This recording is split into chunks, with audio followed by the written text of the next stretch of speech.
in a galaxy not too far away, or whatever they say in Star Wars. I'm Boba Fett. If you didn't know, uh, what was today, Bryce? Week 15. Yeah, Yeah. How'd it still go? still four more games to go, but it went pretty much the way I expected. Well, except for the Lions beating the Cardinals. Bryce, That you went was 6-6 in our predictions. Don't act like this went how you expected. all right. Yeah. You are dead last in our prediction group this week. Now Sorry, that I I had to bring can up the receipts on that. now that I can see, I can give a proper There we go. introduction because I see where you all are. Bryce and Tolva over his shoulder. Kind of looks like he's eating you now. Xavier's back twice in a week. I must be on like his bad list or something. Um, I had to come and save the show. and a TB who can produce on Sundays, Theo Backman. See Let's what I did go. there? Tom Brady and Mac Jones both suck. All right. Who wants to go first? Yeah, I will. This week went kind of exactly how I thought. Unlike Bryce, I finished first in our predictions this week. 9-3 so far. There are 4 games left, but regardless, the last few weeks we talked about it. Not the best football. I mean, we started the season off really hot, a lot of fun games, a lot of interesting storylines. Felt like the most fun game today wasn't even really that competitive. It was the Lions and the Cardinals, and that game was kind of over fast. The Lions just jumped out really quick, but I guess the elephant in the room, the only game that was really kind of worth going out of your way to watch today was probably Green Bay and Baltimore. It felt like that game had a weird energy to it. Obviously, no Lamar Jackson, and we'll talk about Tyler Huntley momentarily, but the way that game was constructed, it felt like a playoff game. Obviously, those teams would never meet in the playoffs unless it was the Super Bowl because of the different conferences, but it just felt like both teams really wanted to win that game. In the end, the Packers, who looked like the most complete team in football, they were able to pull out the victory. And it's interesting because we see this a lot with the Packers year in and year out, but I don't think we see it from the defense for the most part, which has helped this Packers team along. And then today they allow 30 points to Tyler Huntley. So are the Packers kind of regressing a little bit and going back to their mean where their offense is kind of the staple of their team? The defense has nice parts. When it actually matters, they kind of falter a little bit. I feel like that's going to be the interesting talking point coming away from this game because a lot of people are going to say, oh my God, the Packers are the best team in the league. But you have to realize that they just allowed 30 points to a guy in Tyler Huntley, who, I'm not Mike Mayock or total whatnot, touchdowns for Huntley too. Right. I'm not a draft analyst like Mayock was or Mel Kiper sucks, so I don't even want to give him the clout. But regardless, I gave Huntley like I believe a 60 grade coming out of college. Just a lot of stuff you didn't really like from him. Run first guy, weird arm angles. It felt like he lived short of the field. Throwing deep wasn't really a thing. He did a lot at Utah. So to see him put up 30 on what was coming into today, one of the more impressive defensive units in the league, I feel like that's something that you have to give some concern if you're Green Bay and you're that roster who obviously about the NFC title game, how that's kind of been the problem the last few years, how the Super Bowl has eluded this team. It really feels like it's going to happen again. Yeah, Huntley's played before. We saw him get into the divisional round game against the Bills when Lamar got knocked out and just wasn't impressive. Like we've seen enough body of work that he's just not very good. And he lit up the Packers today. Like I went on Twitter and people were talking crazy about Tyler Huntley, which is just a bad sign for the Packers going forward, especially with the quarterbacks you have to face in the NFC. Yeah, I noticed early on he got a real good connection going with Mark Andrews too. He finished with 10 for 136 and 2 TDs on 13 targets. So he found a nice reliable option early in the game, and I think that helped push Baltimore's offense throughout the game too. And I thought overall Huntley played really well last week against the Browns. I thought there was some throws today that just weren't nearly as impressive. I felt today he was really good on the ground and kind of using his legs to his advantage. I thought last week he looked really good, particularly at the end of that game. Him and Rashad Yeah, not Bateman until were late, kinda, though. I would say not until I late. agree. Him and Rashad Bateman were kind of doing some work at the end of that game. Today, obviously, used Andrews a little bit more, but it just felt like the legs were really what was helping him today. Just not a lot of really impressive throws. There was that touchdown, the first one to Andrews, that I would consider a really impressive throw. But a lot of what he did was kind of, just allowing the Packers to do what they were doing on defense, kind of taking what he was given and just kind of executing that. And to me, that's more of a sign of Harbaugh and his fantastic coaching. I mean, if you look around the league the last few years, we've seen plenty of backups have competent games under good head coaches, that top tier of head coaches, right? It's happened before.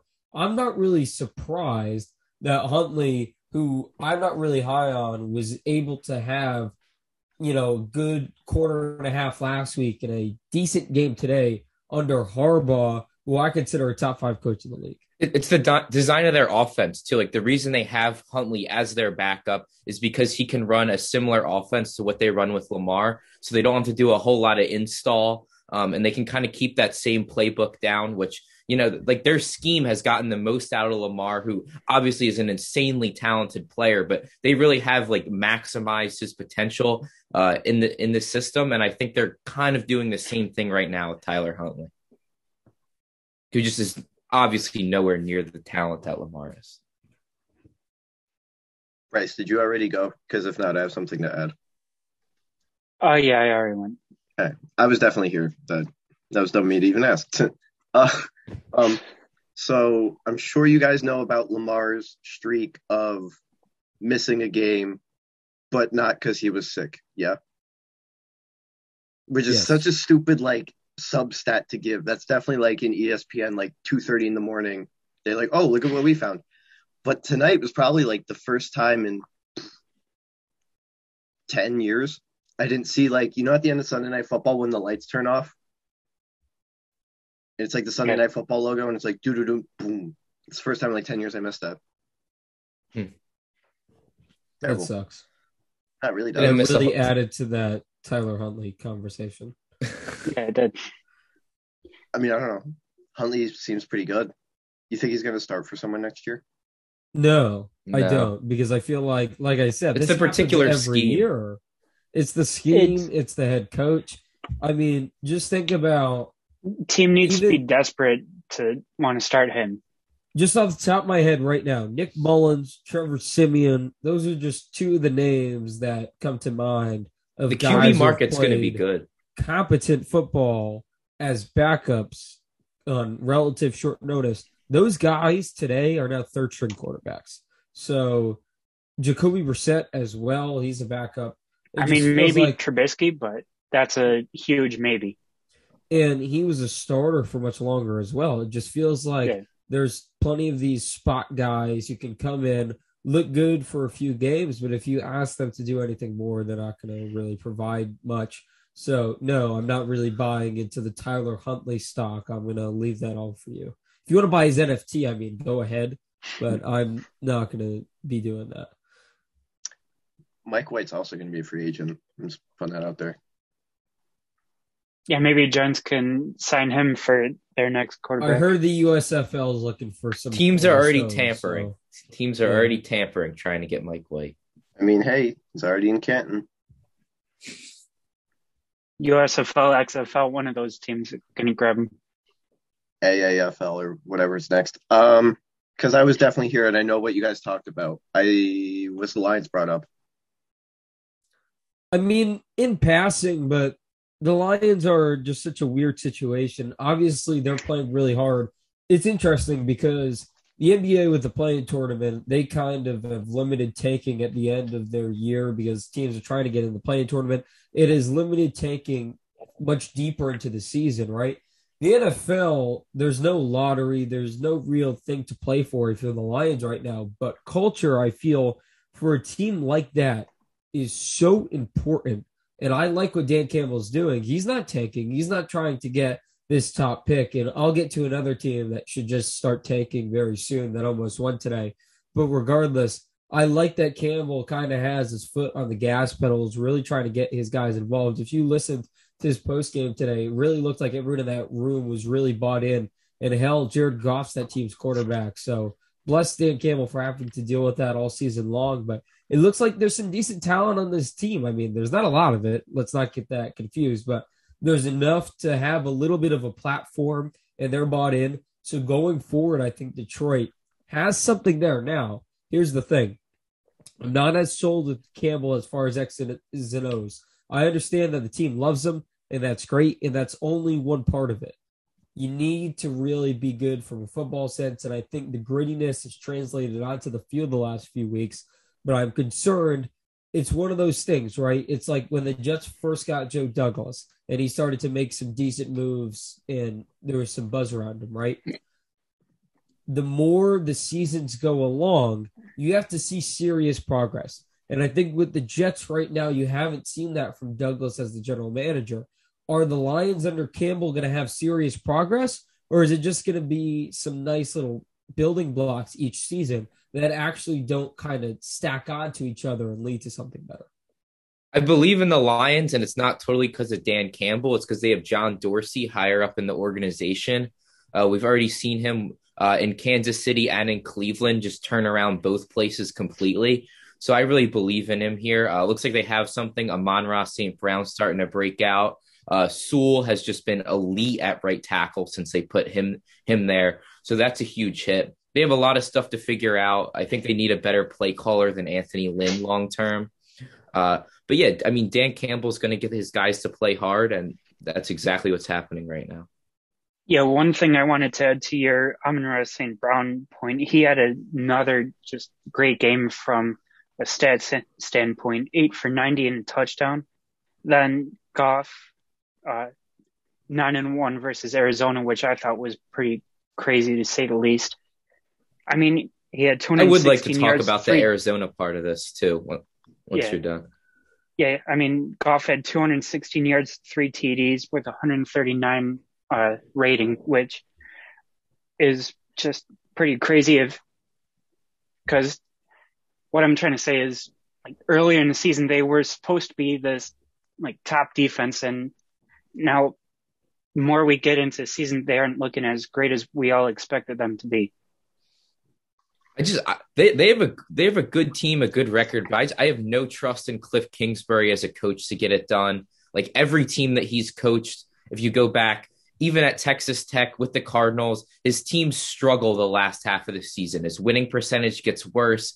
They struggle. And Kyler too, like he just gets beat up. And when Kyler's not 100%, he's just not even effective out there. Like when he doesn't have that full speed and he's not full tilt, like he's just not effective. He's nowhere near the same player.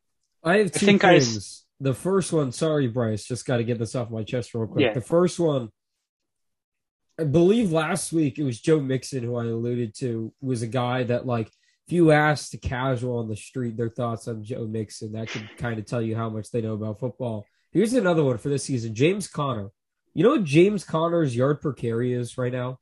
3.7. He has a ton of touchdowns. I'm going to check my notes.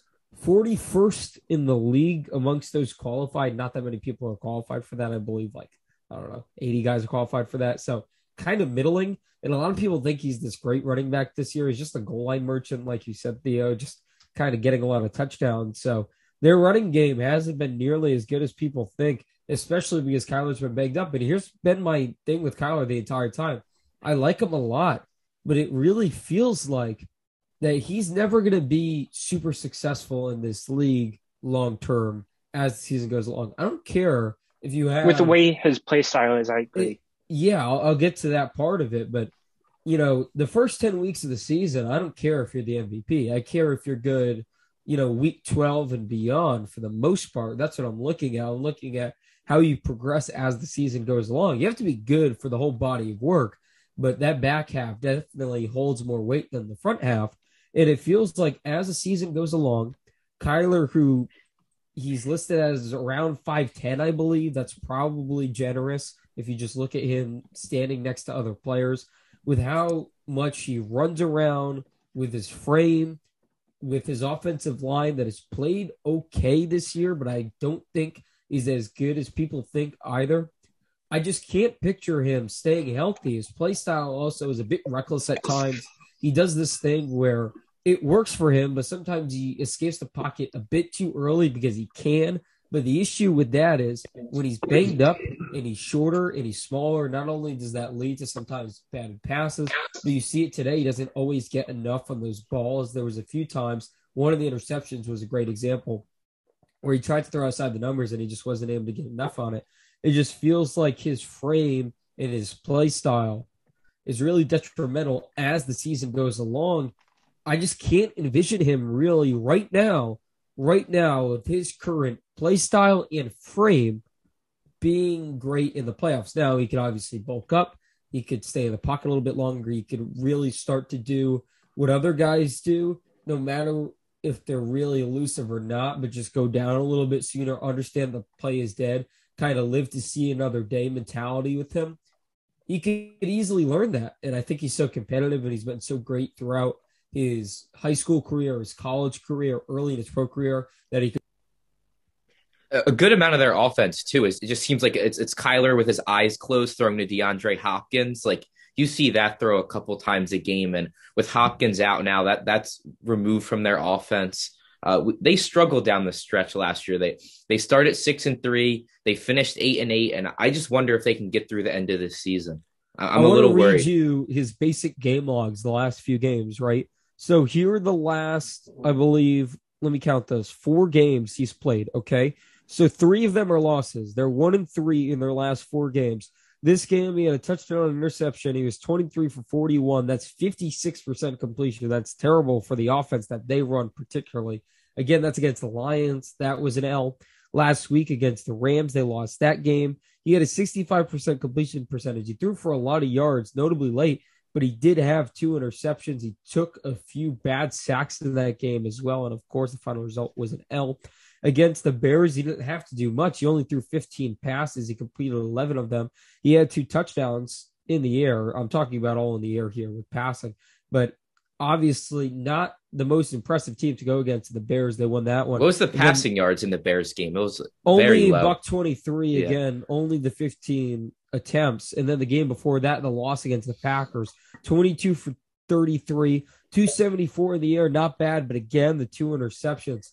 If you just look at those passing numbers, the last 4 games, this is just holistic stuff. Obviously, the tape isn't great either, but just 3 passing touchdowns and 5 interceptions, 1-3 in those last 4 games that he's played. He's scored 2 with his legs, but still, this is concerning stuff. And again, I think it is a testament to what I was saying. The longer the season goes on, the more concerning this is. I don't know. I like to take such chances, but that's just because of me. Yeah, Super Bowl, maybe a little less likely now, but last week you were talking about how good that last week's loss was for Arizona. What do you think now after losing to Detroit? Think it's still good for Arizona or what? My heart is really happy because I want Dan Campbell to succeed more than I want to find love and happiness. But my fandom and opinion of the Cardinals maybe went down a little bit. I knew someone was going to ask me this. I don't see how this is a good loss, especially going down 17-0 at one point. Can I say something real quick, Steven? He started the season, Kyler Murray, with a 17-5 touchdown to interception ratio. Right now, he's 20 touchdowns to 10 interceptions. That just speaks to how he's kind of fallen off the last few weeks. And I believe he was kind of the X factor. He was playing. I think we were overrating a little bit how well he was playing. I don't think he was the MVP necessarily, in my opinion. I still thought there was some issues with him, but he's spectacular with how he is from an entertainment value. I get it.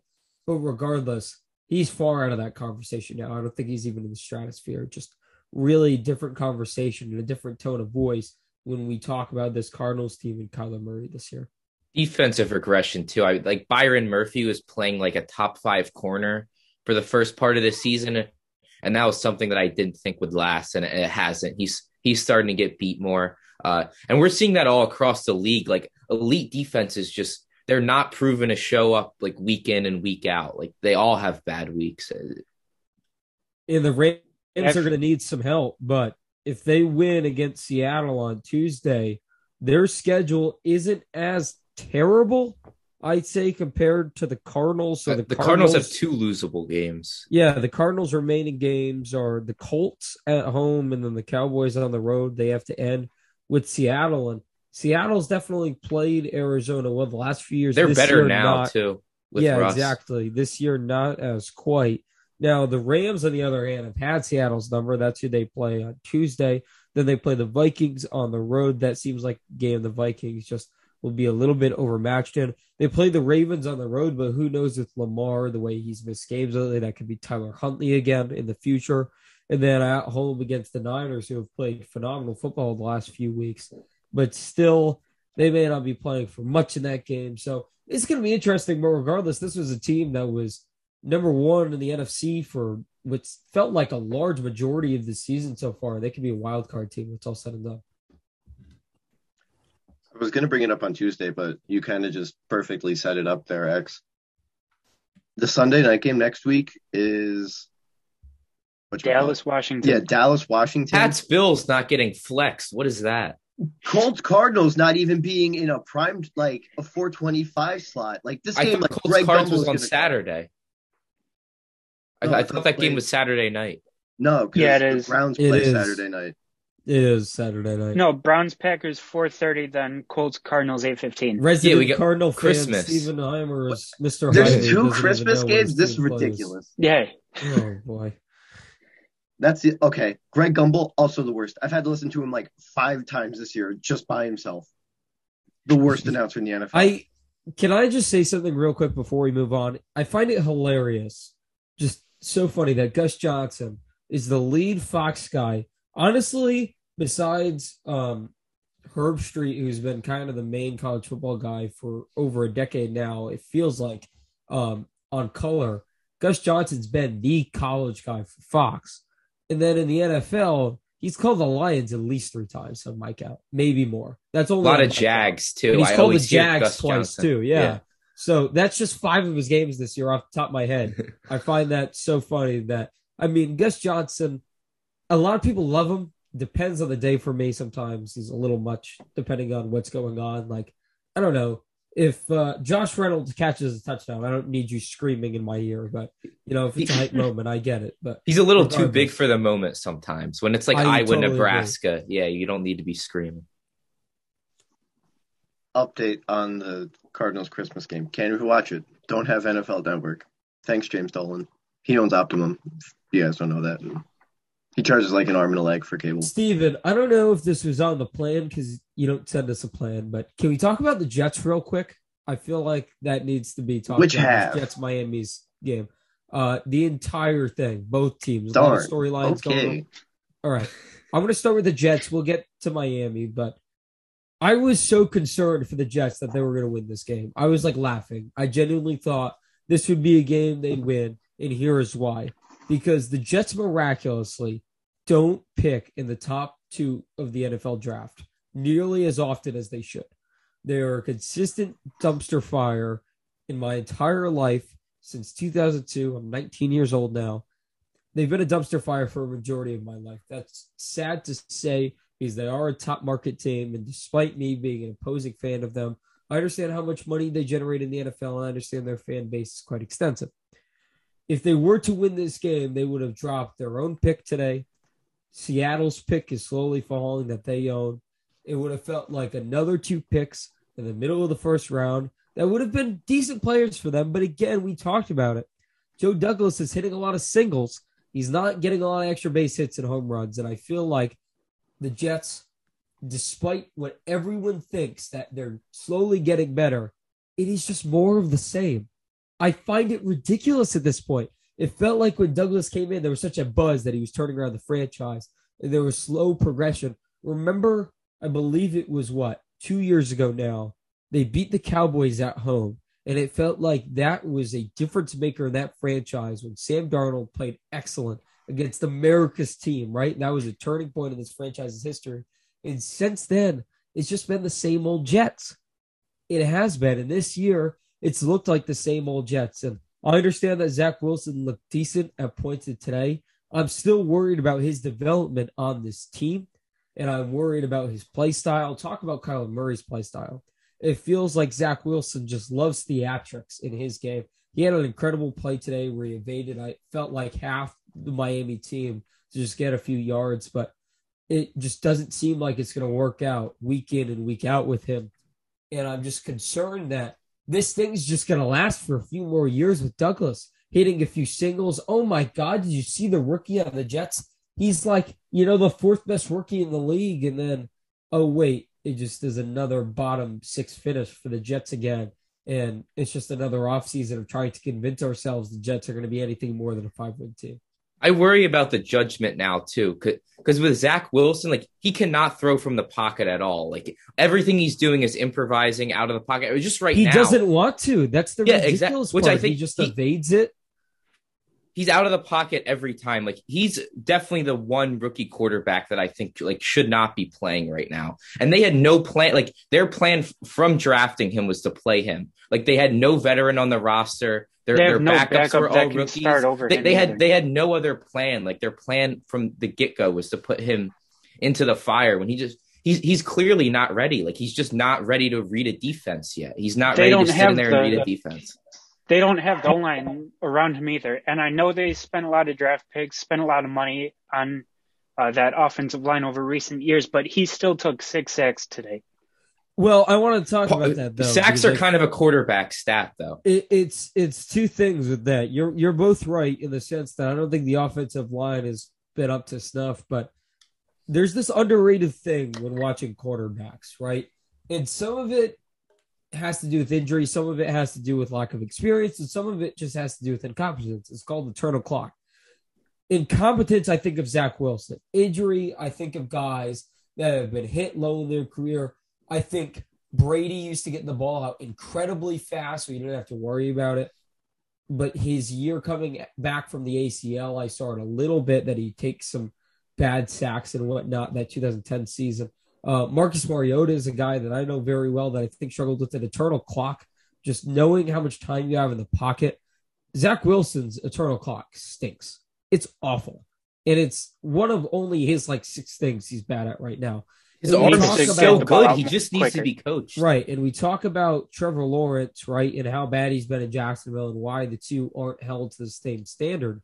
I think the difference is Zach Wilson's wide receivers aren't running into each other, right? Zach Wilson's coach isn't, being fired and whatnot and have scandals week after week. And Zach Wilson doesn't have those shining moments that make sense in the pocket. I don't care that Zach Wilson has a shining moment where he evades 5 defenders and gets 3 yards. That's cool. That doesn't mean much to me. I want to see him shine down the field where he shined at BYU at multiple parts of the season and shine really extending plays when they have to extend plays, when a play is broken down and hitting a wide receiver. Those are the things I want to see from him. That's the difference between Wilson and Lawrence right now. Now, I'm not saying Lawrence is going to be a home run either. I still feel like there's concern with him. But if you're just looking at this rookie quarterback class, I think it's fairly obvious that Mac Jones is the number one guy right now. And he's the number one guy for the future at this point right now as well. I feel like that's just not arguable. And then after that, it gets a little bit murky. But I do feel like at the bottom, Trey Lance can't be in the conversation. But of the 4 that have seen time in Mac Jones, Trevor Lawrence, Zach Wilson, and Justin Fields, I'd have to put Wilson at the bottom right now. Just question about Mac Jones. I was thinking of first-round quarterback. Mills has actually looked better. I'd still put Mills over Wilson as well. Yeah. But do you think Mac Jones can raise the floor? And what I mean by that is basically right now, everything around him's perfect. They spent a ton of money around him in free agency. 4 years from now, when Mac Jones is getting a $40 million contract extension, will he be able to carry an offense? And what happens then is basically my question. I want to put a pin in that when we talk about the Pats Colts game, but we'll get to that soon. I do want to shift gears though over to Miami side of things, because all of a sudden it feels like Miami is the greatest thing since sliced spread all of a sudden, because they went on this tear. They won 6 in a row. I mean, I understand that winning games is important and you can only play the teams that are in front of you, but God forbid we give context to anything nowadays. God forbid we actually see what's going on. I feel like this is ridiculous at this point. that we can't give any sort of context to the teams they've beat. So here are the teams that the mighty Miami Dolphins have beat during their 6-game win streak. They started off with a 17-9 victory against the Texans, whose 2 of their wins have came against the Jacksonville Jaguars this year. The next win was against Lamar Jackson and the Ravens. Okay, fine. Thursday night football, though, doesn't count. Throw it out. All right. Thursday night football, short week. All right. Yeah. The week after that, they played the Jets. Okay. And not to mention, during that game, Joe Flacco was the starter for the New York Jets. The week after that, they played Cam Newton, who has looked like the worst quarterback in the league since coming back. That's not my bias speaking. That's the actual truth. Watch the tape. The week after that, they played the Giants. They played mighty Mike Glennon in that game as well. And then today, they played the worst rookie quarterback in Zach Wilson and the Jets again. That is 6 straight wins, 5 horrific quarterbacks. I mean, we're joking, right? The Dolphins should have won all these 6 games. Now, I feel like people are going to say, well, maybe they should have lost 1 or 2, if they were really as bad as their 1-6 start showed, maybe they would have lost one of these 2 games or whatnot. But, I'm just not buying it. And next week they play the Saints. The Saints, if they don't play a good team, just look awful for some odd reason. So they'll probably win that game too. And then they end the season with the Titans and the Patriots. So they'll probably drop those 2. But regardless, this Miami storyline, I'm kind of tired of it. And people are propping up Tua all of a sudden. Did they watch this game today? I mean, he had a great truck. He threw 2 interceptions. One was nice a pick 6. Plays, and one of Bryce, you talked about it. That pick 6 was abysmal. I mean, do people watch this guy? Like, genuinely, people are like, Tua's a star. Now, as a fan of an AFC East rival, there's nothing I've wanted more than the Dolphins to keep winning and them to convince themselves to give Tua another year. I agree with you. As a Patriots fan, I kind of like it. I mean, week 1 against the Patriots, he looked terrible and he won that game and he got some credit. This week against the Jets, he looked terrible and he gets all the credit in the world. 16 for 27. He had 196 yards, the 2 picks. The pick 6 was included in that. And not to mention, of those 16, how many were first read plays, scripted plays, RPO stuff? That's all he can do. If you watch his tape at Bama, there is a YouTube video online. I want everyone to go check it out. It is every college throw of Tua Tagovailoa's career at Alabama. It's not that long, I promise. You should probably watch it at half speed. Watch it a few times like I did when evaluating him. It's not all 22 tape. I had to watch all that too, but it's just a little bit of insight of what he ran at Bama and kind of how people were grossly overrating how good he was in college. Because a lot of it was a lot of checkdowns. One read plays, a lot of checkdowns. And what I like to talk about with Tua, it's kind of hard to understand if you don't really watch a ton of football, but he does the easy play, not the best play. What do I mean by that? There's a lot of times there is a wide receiver in the second or third progression that is wide open, that is way further down the field. That is the right play on that play. He should hit those guys. That is what the great quarterbacks do. That is what the Herberts do, the Bradys do, the Mahomes do.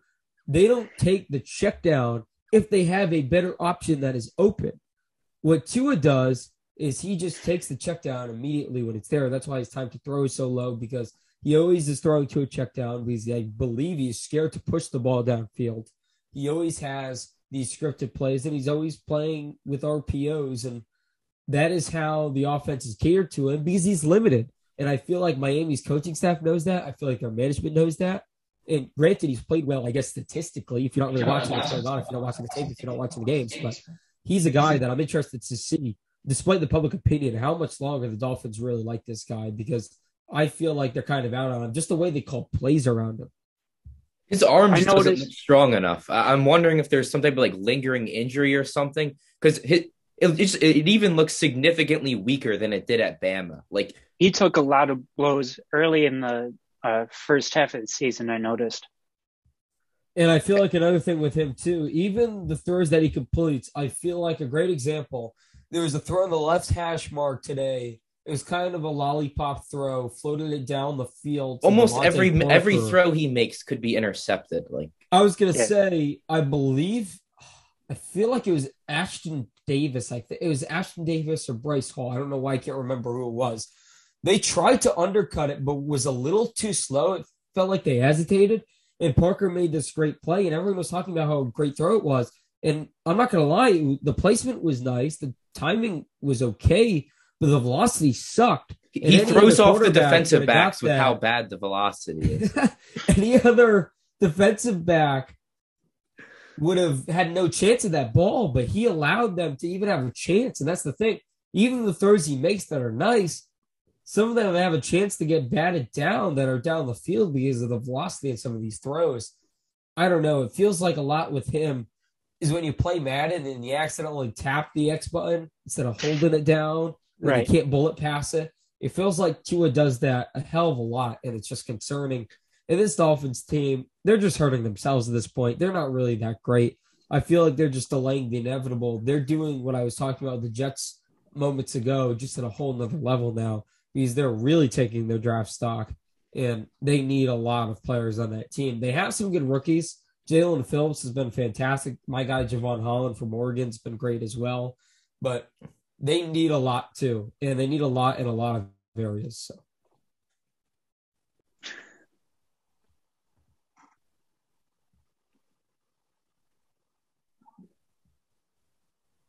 Who wants to go next? And if no one says anything, let's talk about the Bills. We can talk Buffalo. Let's go. All right. What do you want to talk about? The game.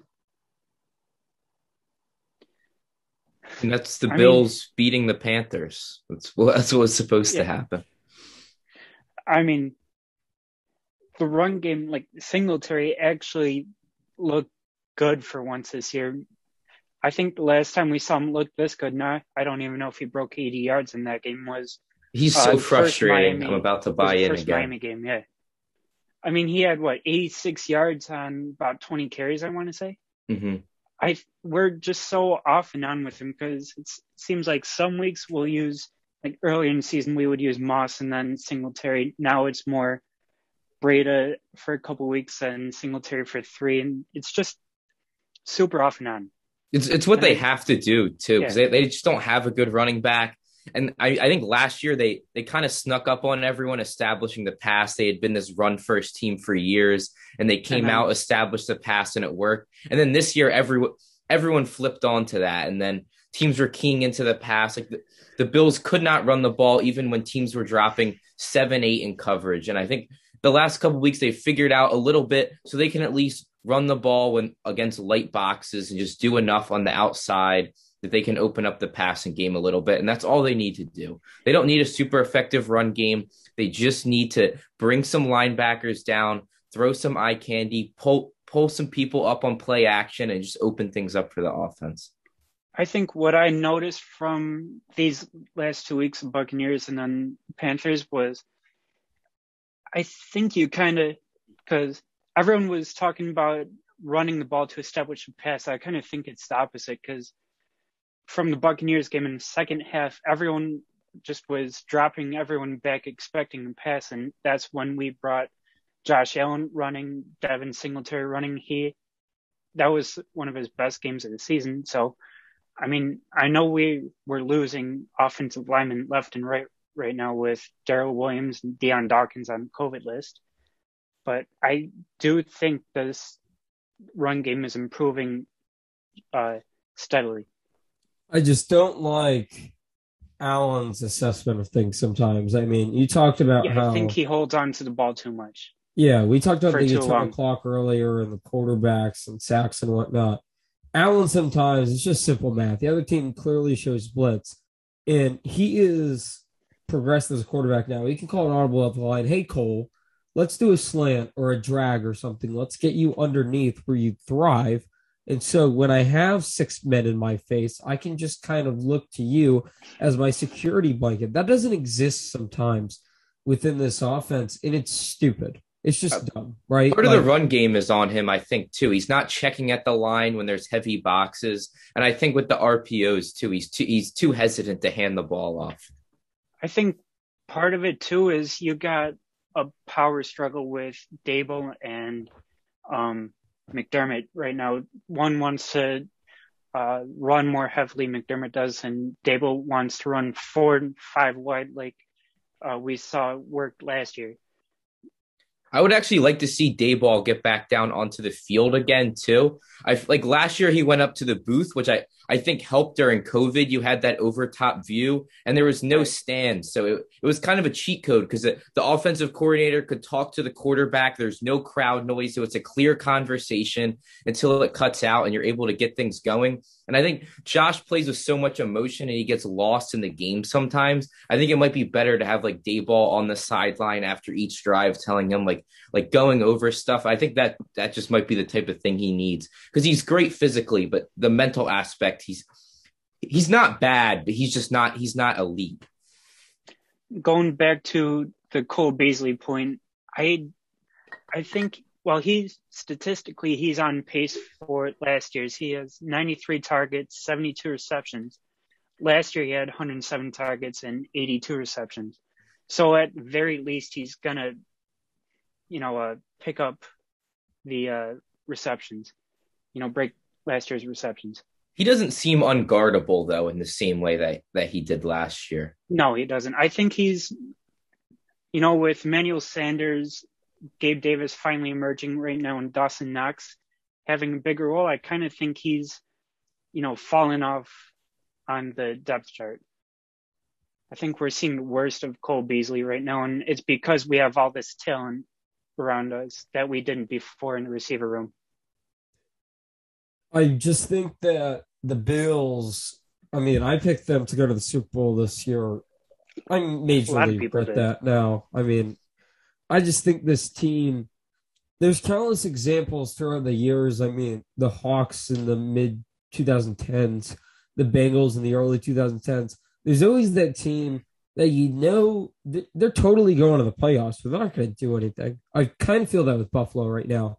And the only reason anyone would say anything different is the logo on their helmet or Josh Allen's performances for a majority of last year. That is the only reason anyone will give pushback on what I just said. And to be frank, from their body of work this season, I just don't see it. Now, there's a lot of holes with this team that they can fix. The offensive line at times has been pathetic. Pitiful. The run game at times is probably an understatement. I agree. And I think the run game has been a product of Devin Singletary being what I consider more of an RB2, and then their own. We don't have a clear-cut RB1. Inability to run the football. And I think, Bryce, you can agree with that. They just don't try to enforce the run. If you're not going to try, you're never going to do it, right? Like, I feel like even if it's not always going to work, you got to at least once in a while run the goddamn football. Like, you don't have to do it 30 times a game, but let's do it at least 15, shall we? Like, keep a little bit of balance. Yeah, let's make the defense be a little honest. And hell, let's run the ball on third down once in a while, because it feels like every third down, whether it's 3rd and 2 or 3rd and 8, Josh Allen throws the ball. And the Bills love to do this bullshit where even if it's like 3rd and 3, they run empty set. Then the other team clearly shows 6. It stacks the box potentially. And Josh Allen's on his back because he doesn't understand that, I should maybe get rid of the ball really fast, and we should have underneath concepts and not have Cole Beasley run a flag 12 yards down the field. Maybe that would work for them. I don't know. Just little basic things like that is why I just don't see this team working out. Now, a lot of that's on coaching, but at the same time, some of that's with player personnel. And I think a lot of people thought that the Bills had one of the better rosters in the league coming into this season. That's not been the case so far. What's keeping me invested in the Bills, there's 2 things. It's one, Josh Allen, and the other thing is just that all the other teams in the AFC also have flaws. Now, here's the thing, going back to your point about the run game. We all noticed it was horrible at times, or most of the time last year. So you would think Brandon Beane, Sean McDermott, and everybody there would notice it in the offseason and do something about it, fix the guard position, whatever. We brought in Matt Breida at running back, then Forrest Lamp and Jack Anderson at guard. Forrest Lamp is gone. I think he's on Giants right now or something. And Jack Anderson was plucked off our practice squad. So there goes our additions to the guard position. I think we just focused a little too much on, beating the Chiefs and getting pass rush going, that we kind of just forgot about offensive line, cornerback depth, because right now we have none, and Dane Jackson, Levi both got hurt, and maybe another running back or two. The best team in the AFC and the best team in the AFC both didn't play on Sunday. The best team in the AFC lost. Meanwhile, the best team in the AFC won.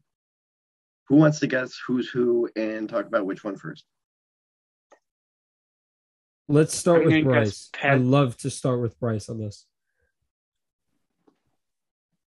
I think I need Steven. Can you go over that again?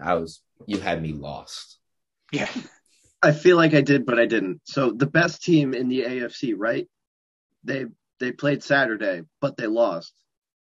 But the best team in the AFC won, and they played on Thursday. Yeah. Yeah. That's correct. Yeah. Because it's just ridiculous that we still thought the Patriots were the best team in the AFC. Not before that they lost to the Colts, but just they never were. And they shouldn't have ever been that. But they still were. No. I don't know if Xavier has different opinions than me about the Patriots, but he probably does. But they did make a lot of nice moves, getting Matt Judon, Kendrick Bourne, both on cheap deals. But I feel like this offense isn't quite there yet to make a playoff and probably Super Bowl run. I think with Mac Jones' development right now and, the offense's development as a whole, I think they're still maybe 1 or 2 years away from that. I just feel like if you watch this team, they've won 7 in a row. They had everything go wrong, and they still were within 3 points with 2:30 left, and all of a sudden we're off them. It feels ridiculous. It feels like, everything go wrong. You played Carson Wentz. You played against Carson Wentz. It doesn't matter that they played Carson Wentz. What matters is the amount of false starts they had, the blocked punt, I have a location. Why did a Bill Belichick coach team look that bad coming off a bye? I was honestly shocked. Exactly. I was shocked. I agree with you. They should have been more prepared. It looks like they were kind of in the doldrums. Did they not? I mean, they looked unenthused. It didn't look like they had the energy they had in a lot of their other games. Jacoby Myers, that drop was in second or third quarter. That just looked terrible. Right. It just looked like a really bad game. But to discredit the previous 7 games, the games they played, great competition in the back end of it, the way they've looked the last few weeks, it just feels unfair all of a sudden after one bad game. I mean, we talked about it early in the year. Every team gets a few bad games. If you look at the top teams' bad games, if you want to consider Buffalo, that was supposed to be the top teams before the season, right? They lost to Jacksonville. New England lost to Indianapolis in their game that went all wrong, right? There's levels to this. I feel like a loss on the road to Indy, who's a very good team, may I add. I don't know if they're better than the Patriots or if they just caught them on the right night. I still really like Indy. Hell, I like Indy a lot more than I like the Bills right now. But I just feel like there's crazy not to. Yeah, I just feel like there's still a lot with this team that's there. And you said a year or two away. I just don't see them looking that lethargic again. And I don't see them looking that kind of disorganized again. Like you mentioned, it's a Bill Belichick team. Obviously, this is going to happen once in a while. Like, he's not, Jesus Christ himself. There's going to be weeks where his team's not up to stuff. We all get that, right? But I just feel like let's, give it at least one more game like that before they panic. They might lose again in the regular season, and it might be a much more competitive game. Like, not all losses are meant equally. I just feel like that loss, it felt like one of those, you throw it in the bin, we'll see what happens next time. Yeah. I'm not really too concerned with how everything looked. That game didn't really change my opinion on the Patriots. It's kind of what we knew all along. If they got down early, it was going to be tough for them to come back. And I mean, that's exactly what happened. And I feel like there is a bad narrative about that too. A lot of people come at Mac Jones for that. I don't really think Mac Jones is the issue there. I mean, he's number 1 in the NFL in catchable balls, and he's still in the top half of the league in yards per air throw. Because people think he's this dink and dunk machine. He had like one game that was dink and dunk mastery. That was against the Buccaneers. If you actually watch the other games, he's at least throwing near the markers. Like, he's throwing at least about 8 yards, these intermediate routes. That's kind of where he's lived, actually, is more in the intermediates. And, of course, the Patriots run a lot of screens and whatnot. That's a staple of Josh McDaniels' offense. But the actual talent on this team stinks as far as their weapons on the outside at wide receiver. It stinks. Jacoby Myers is kind of the most competent guy of the bunch, whatever. Kendrick Bourne, I like a lot, but you can't rely heavily on Kendrick Bourne for your offense. I mean, I like him a lot, but I like him a hell of a lot more as a second or third guy rather than the number one guy. Yeah, and then, good signing, but he has to fill in behind some guys. Exactly. Nelson Aguilar. I mean, you talk about their ability to not win from behind because the guys he's throwing to are those guys. They kind of spam Hunter Henry a lot. He's looked phenomenal the last, 6 weeks or so.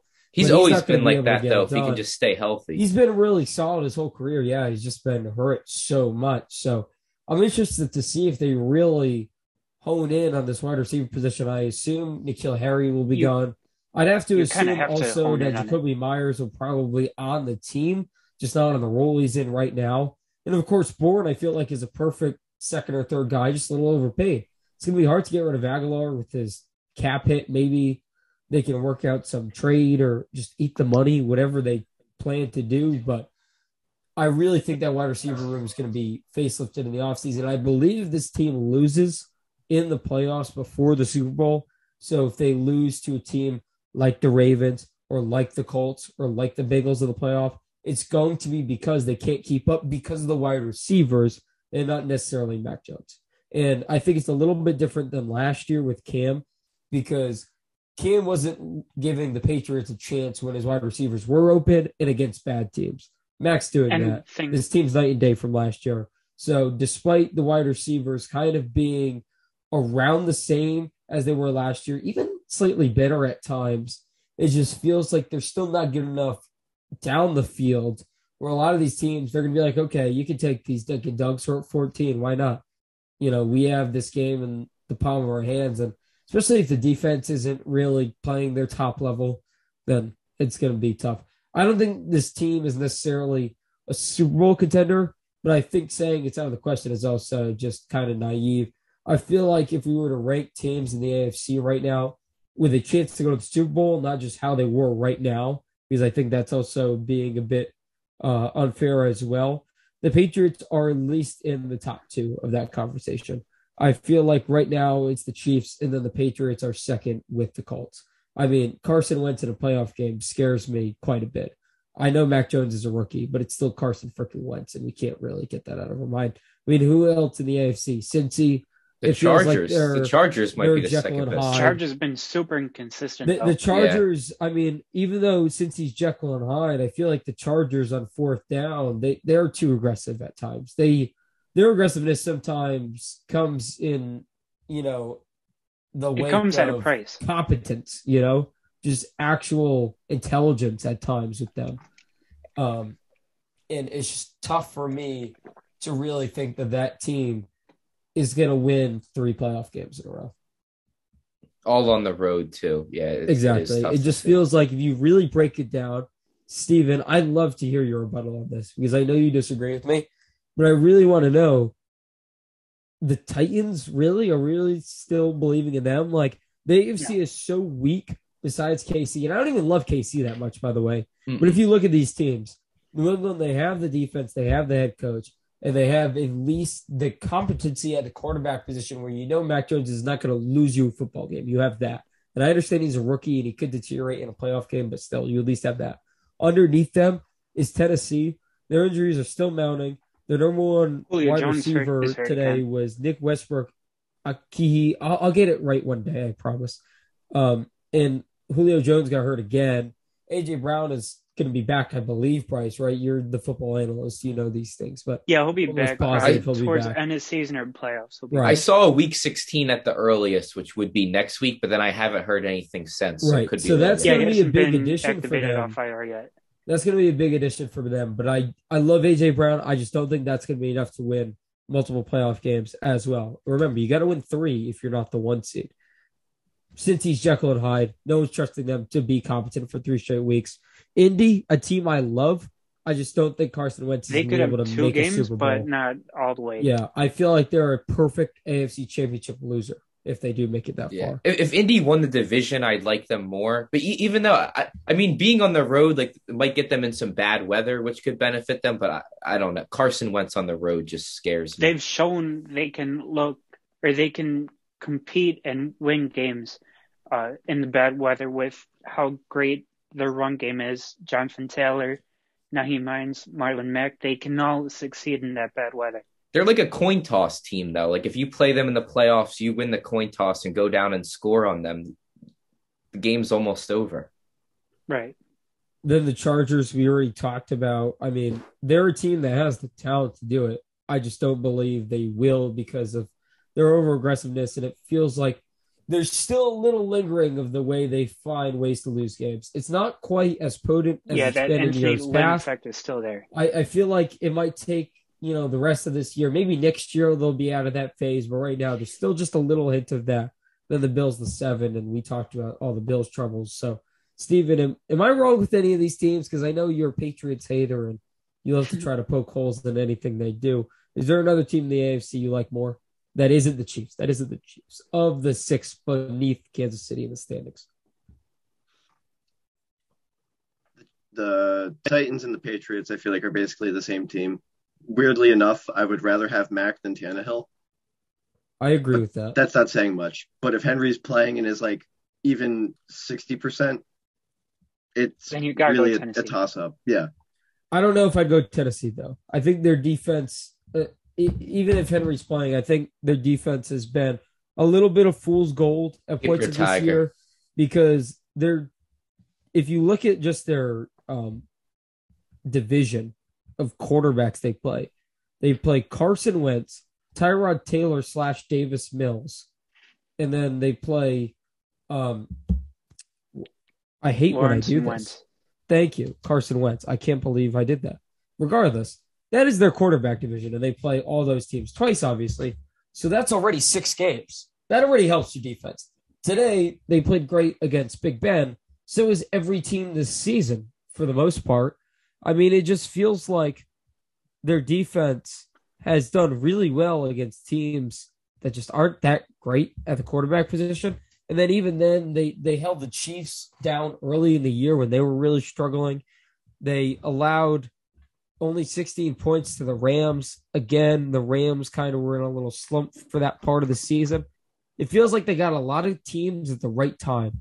And I feel like if they were to play Patriots in the playoff game that we're kind of alluding to right now, if those two teams were to square off, if Henry were to play, he would obviously give the Patriots fits, but I just don't see the Tennessee front 7 being as great as they were against the Patriots offensive line, who's looked really solid throughout a majority of this year. Yesterday, they were a little iffy up and down, but again, that's part of that lethargic performance we were talking about.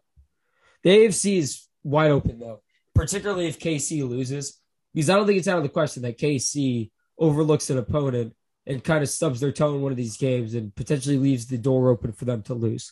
So Haven't if they were they already lose, admitted that they overlooked teams before, like earlier in the season? Yeah, they have. And I don't think that's going to go away in a playoff game. I don't. I mean, they act like it's all gone because of the tear they're on right now. But I just know from past experience when these teams have this pedigree the last few years, obviously making the multiple Super Bowls here in the last few seasons, there's going to be a game where they're going to have to maybe win when they're not playing their best. And I don't know if this KC team can do that. If a team like the Colts plays really well against them, if a team even like Buffalo plays really well against them, just by the way Buffalo is managed, because KC's not going to pressure Josh Allen the way these other quarterbacks have, especially Frank Clark's We're banged built up to or beat whatnot. them. Yeah, the Bills are weirdly matchup great against the Chiefs. They're a really good matchup for them. So I just feel like, all things considered, if the Chiefs lose, the AFC is so wide open that not enough people are talking about that. It could be a really fun end of the year. Even though we've hit a little bit of a lull the last few weeks with quality of games, I think this could get fun soon. I thought Bryce was just like saying super still, but he was just frozen there for a second. That was I'm back really now. intimidating. I was wondering if it was going to log me out again like it did earlier this year, but it didn't, so I missed half of what Xavier said. Yeah, basically, Patriots in 4. Roughly that. Sure. We'll go with that. I know we kind of talked about the Packers a little bit before, but they said this on the pregame show on Fox.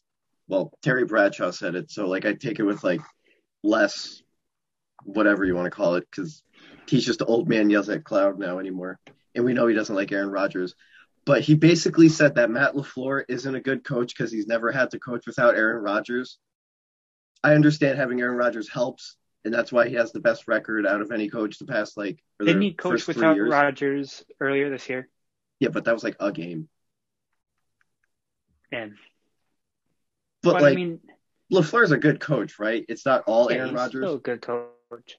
Okay. I mean, Mike McCarthy got fired from Green Bay. Like, you With can Rodgers lose and and have Adams. Aaron Rodgers as your quarterback. It is possible. And then Terry Bradshaw was also upset that Matt LaFleur didn't publicly say that he wanted Aaron Rodgers when Aaron Rodgers wanted to go. Okay, so this is just old man yells at cloud, right? Yeah. Yeah, it is. Okay. LaFleur might have the best winning percentage in NFL history. I'm not sure on No, a he stat does. check. Yeah. Yeah, he did before. I and then like he won again. LaFleur a lot, but there's still something about him. Does anyone else have that feeling? He turtled in the NFC Championship. I got to see him in a big spot again. It just feels like, I don't know. It feels like some of these games they win kind of pulling something out of their ass, right? And that works for a little while. And then if they lose again this year, it's like, okay, you keep doing that in the regular season. That's cool. But how about you pull something out of your ass in a playoff game? I feel the same way about Mike Vrabel. Those two guys, for whatever reason, they're synonymous. They actually worked with each other. LaFleur was the OC Tennessee a few years ago before he got his job in Green Bay during Vrabel's, I believe, inaugural season in Tennessee. So those guys know each other very well, so they'll always be linked with each other. They're kind of parallel and paths as well, both kind of exceeding expectations and whatnot. But still, there's something about LaFleur I just don't quite trust him yet. I don't know why, and it's not necessarily just the NFC Championship game last year. It's more than that with me. And maybe I'm over-exaggerating a bit because, like you said, his winning percentage is stupidly good. But, yeah, it's just, I don't know, man. I have yet to give him his full credit. Kind of waiting on that. Maybe it's because of how we treated Kyle Shanahan. Because we acted like Kyle Shanahan was this freaking genius for years, and I'm pretty sure he's still under 500 for his career and percentage win-loss. So, yeah. I wouldn't even say this is like a Matty Eyebrows thing. I think the Packers just used up all their good juju with the football gods when they won that Super Bowl. Because they just like, besides that game in Dallas, the infamous, they left Aaron Rodgers 34 seconds and whoever he threw it to on the sideline, they kicked the field goal to beat the Cowboys in Dallas. Ever since then, it's just been like super bad luck. The NFC Championship they lost in Seattle in like 2014. The missed onside kick. Everything went that was wrong. terrible. They got a fake punt thrown on them. They lost an onside kick. Like everything went wrong. Jermichael Finley choked that onside kick. Yeah, so like LaFleur just kind of inhabited like this haunted house, but he's made it presentable 11 months out of the year, and then Halloween just occurs once a year, not always on October 31st. It was Bostic.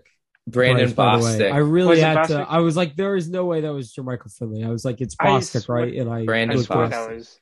But yeah, even in that game, this Seattle game, Rodgers was hopping on one leg. I don't know if you remember, he had a really bad leg injury.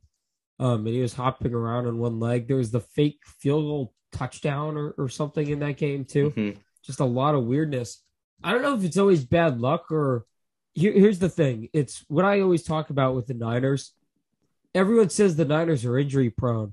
Are they injury prone as a team, or do they just get a lot of injury prone players? Right. And that's kind of where the Niners are at right now as a team. With the Packers, do they have a lot of bad luck, or do they just put themselves in a lot of bad position to allow things like that to happen to them? Right. Do they not really care about the things on the edges that win games like that, those tough games, because they keep allowing it to happen to them? So at what point is it not bad luck anymore, and they're doing it to themselves and not putting that final nail in that coffin to win those games that can get them over the hump and finally back to another Super Bowl? I don't know. I don't believe in like ghouls and goblins and spirits, but I really think that this is just a bad luck type situation. No, they might just have trouble getting that extra player that they need, like just because they play in Green Bay, Wisconsin. It could be as simple as that. That's a them problem. Yeah. Yeah, I mean, not all free agents want to play in the big razor blade, but that's no big deal. The big razor blade reference. All right. Actually, this is a terrible like question to ask in a random of a good conversation. But what are like those fighter jet things on the 50 in Gillette? The fighter jet thing? What? Like the plane things on the field? They like moved into the 50. They were on like the 35 for years. Close to the sideline.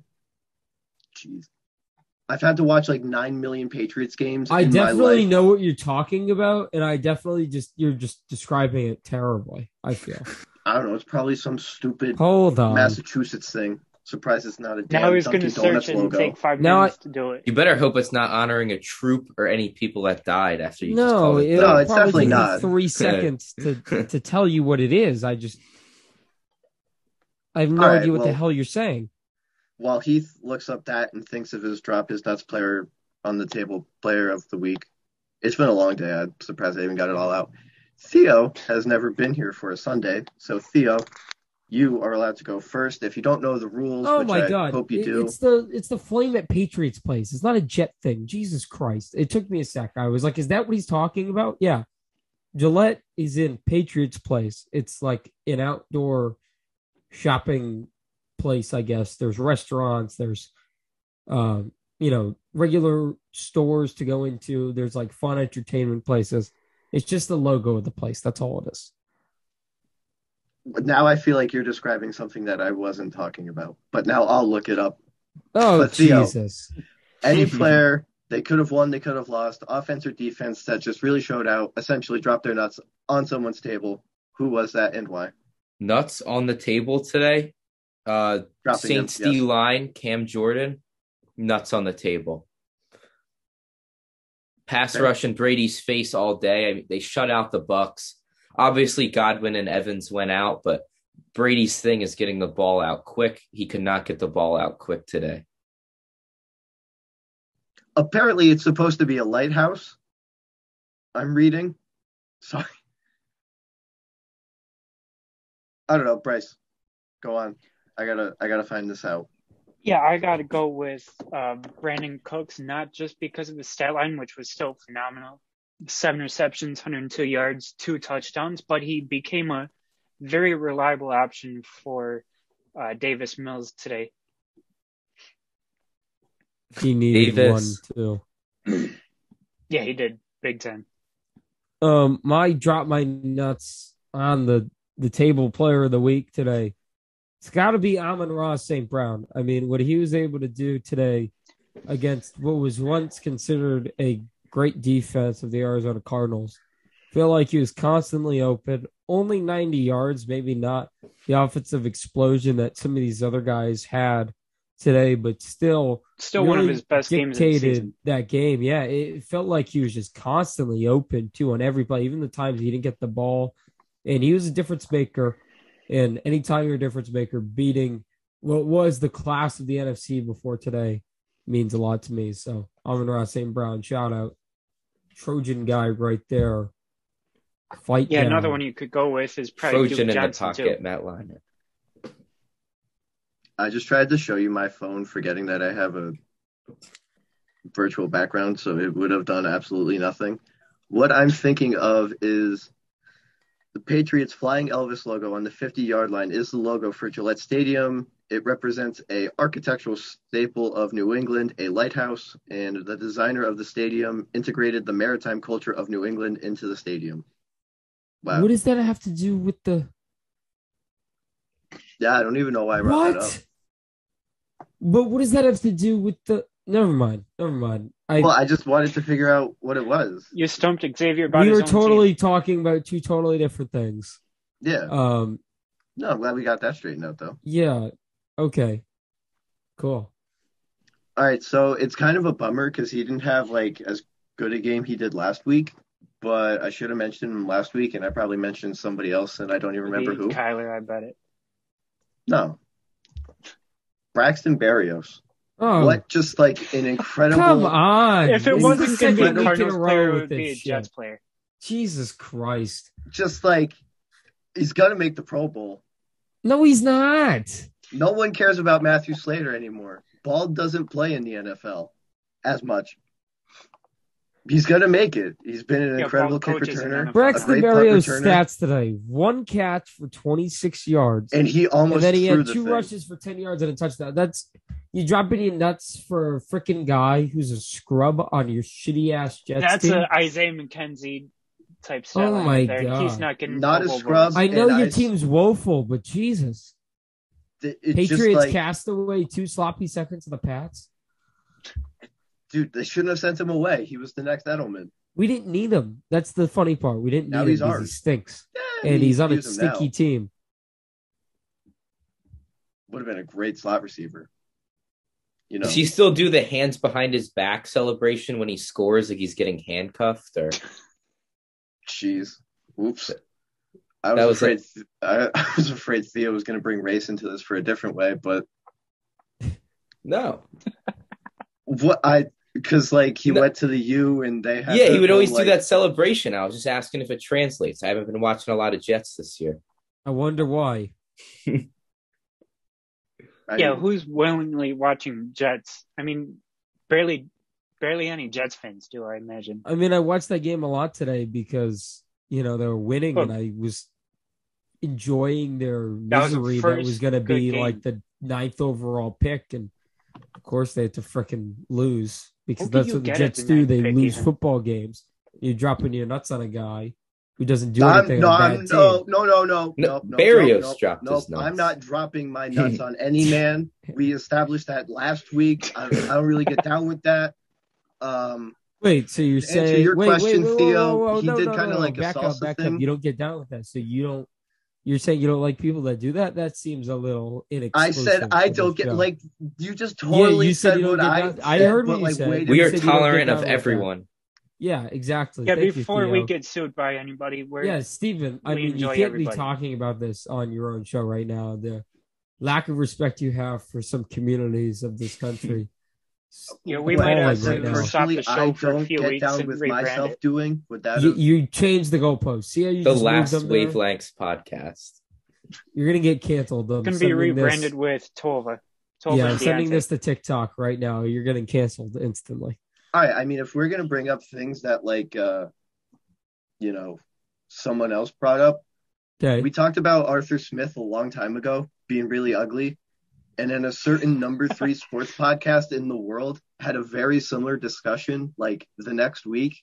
So I just never brought it up again because I figured people would have been like, oh, you copied Wait, hold on. You know his dad is the CEO of FedEx, I think, or something. Is he? Something Is he really? ridiculous. He's I worth heard that $6 today. billion.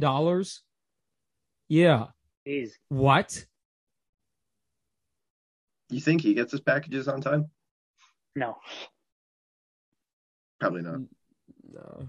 I doubt his father even I does. mean, I'm more of a UPS guy myself, but FedEx will like send something from like Baltimore to Philadelphia, and they'll like send it to St. Louis first for no reason.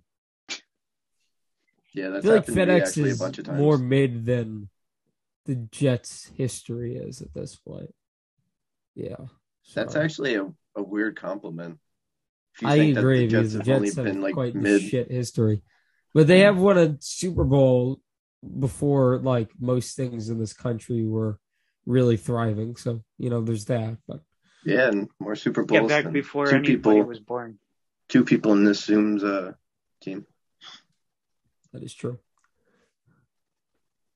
Success sucks, doesn't it? Shut up. But When you Steven said doesn't that- like when- talking about When you said sucking, that so. stupid thing about the Patriots being successful my whole life and I'm 19, blah, blah, blah, like that was the worst thing I ever heard you say. I'll I make just sure thought to of that- say it again next time I'm on. I just thought of like you're that stuck with brat me now. at the every Boston parade. He's like, I'm 15 years old and I've been to 21 of these things. Oh Like, I my, hate that kid is the worst.